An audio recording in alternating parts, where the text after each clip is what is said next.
வாழ்வோம் வாழ்விப்போம். அப்ப நிறைய நம்ம உணர வேண்டியதாக இருக்கிறது. பார்க்கறதெல்லாம் சரி கிடையாது, பொய். கேட்பதெல்லாம் பொய். உணர்ந்தால் மட்டும்தான் மெய். அப்ப அந்த வண்ணம் பார்க்கும்போது இந்த உடம்பை பற்றி நம்ம என் உடம்பு என்கிட்ட தான் இருக்குது, நான் தான் பேசுறேன், நான் தான் சிரிக்கிறேன்னு சொல்றது எல்லாமே பொய் தான். உடம்பு பாத்தீங்கன்னா நமக்குள்ளது இல்ல. ஏன்னா அதை ஞானிகள் உணர்ந்திருக்கிறார்கள். திருமூலர் வாரார் அங்கிருந்து வருகிற பொழுது, அதான் ஞானத்துக்கு போகும்போது அந்த உண்மைகள் தெரியும். பாக்குறாரு, நிறைய மாடுகள் எல்லாம் வந்து அப்படியே கத்திக்கிட்டே கூடி நிக்குது. நிறைய மாடுகள் காட்டுல, மலைக்கு மேல.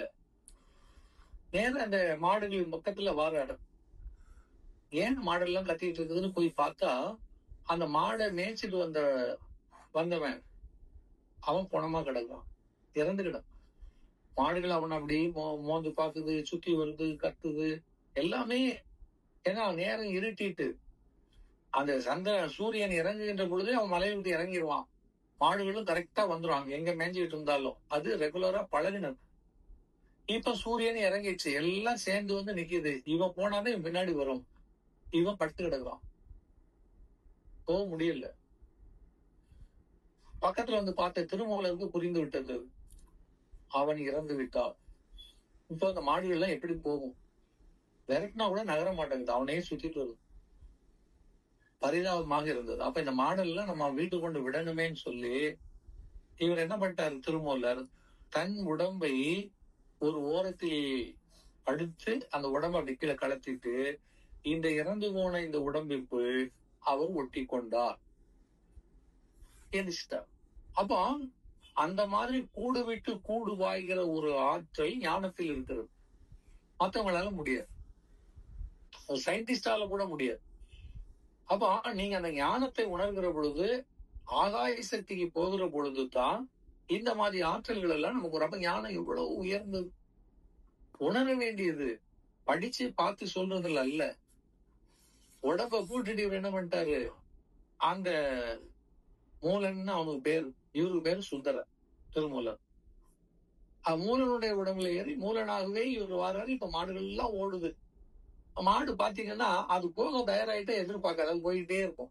இவங்க பின்னாடியே போகும். இப்ப மாடுகள் வழிகாட்டி இவர் பின்னாடி வர்றாரு. இது அவருடைய வரலாறுல உள்ளது. இப்ப இது மட்டுமல்ல, நிறைய இடங்கள்ல அருணகிரிநாதர் அவரும் ஒரு சூழலில் என்ன பண்றாருன்னா, தன் உடம்பை மறைத்து வைத்துக் கொண்டு கிளியினுடைய உடம்புக்குள் போகிறார். அப்புறம் இந்த உடம்பு கிடைக்கல, கிளியாவே பறந்துட்டாருன்னு வரலாறு. பட் இங்க நம்ம சிந்திக்க வேண்டியது என்னன்னா, ஒரு உடம்பை விட்டு இன்னொரு உடம்புக்கு போவதற்கும் வாய்ப்பு இருக்கிறது.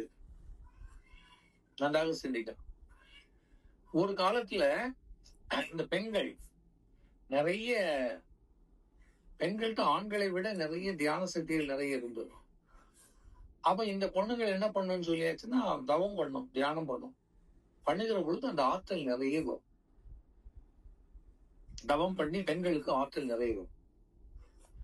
இது என்ன பண்ணுதுன்னா, அந்த ஞானம் வர வர உண்மைகள் தெரிகிற பொழுது நிறைய பெண்கள் தன்னுடைய ஆற்றலை அறிவதற்காக மரங்களை போய் என்ன பண்ணிக்கன்னா கட்டி பிடிச்சுக்குவாங்களாம். தோட்டத்தில் அங்கங்க நிற்கக்கூடிய மரங்களை கட்டி பிடிக்கிற பொழுது அந்த மரத்தோடு மரமாக இவர்கள் ஒன்றாக இணைந்து விடுவார். இவங்க உருவம் மறைஞ்சிரும், மரத்தை உள்ள போயிடுவாங்க. அப்படி நிறைய பெண்மணிகள் போயிருக்கிறாங்க ஒரு காலத்துல. அதனால்தான் அந்த மரங்களை எல்லாம் வந்து அம்மனாக நினைத்து அதுக்கு பூ வச்சு குங்குமம் வச்சு வழிபடக்கூடிய ஒரு தன்மை பின்னாடி உண்டானது. அந்த மரத்தை வெட்டுனா ரத்தம் வந்திருக்கிறது. நல்லா சிந்திக்கணும். அப்போ உருவத்தை மறைப்பது, ஒரு உருவத்திலிருந்து இன்னொரு உருவத்திற்கு உள் புகுவது, இதெல்லாம் ஞான சக்தியிலும் உள்ளது.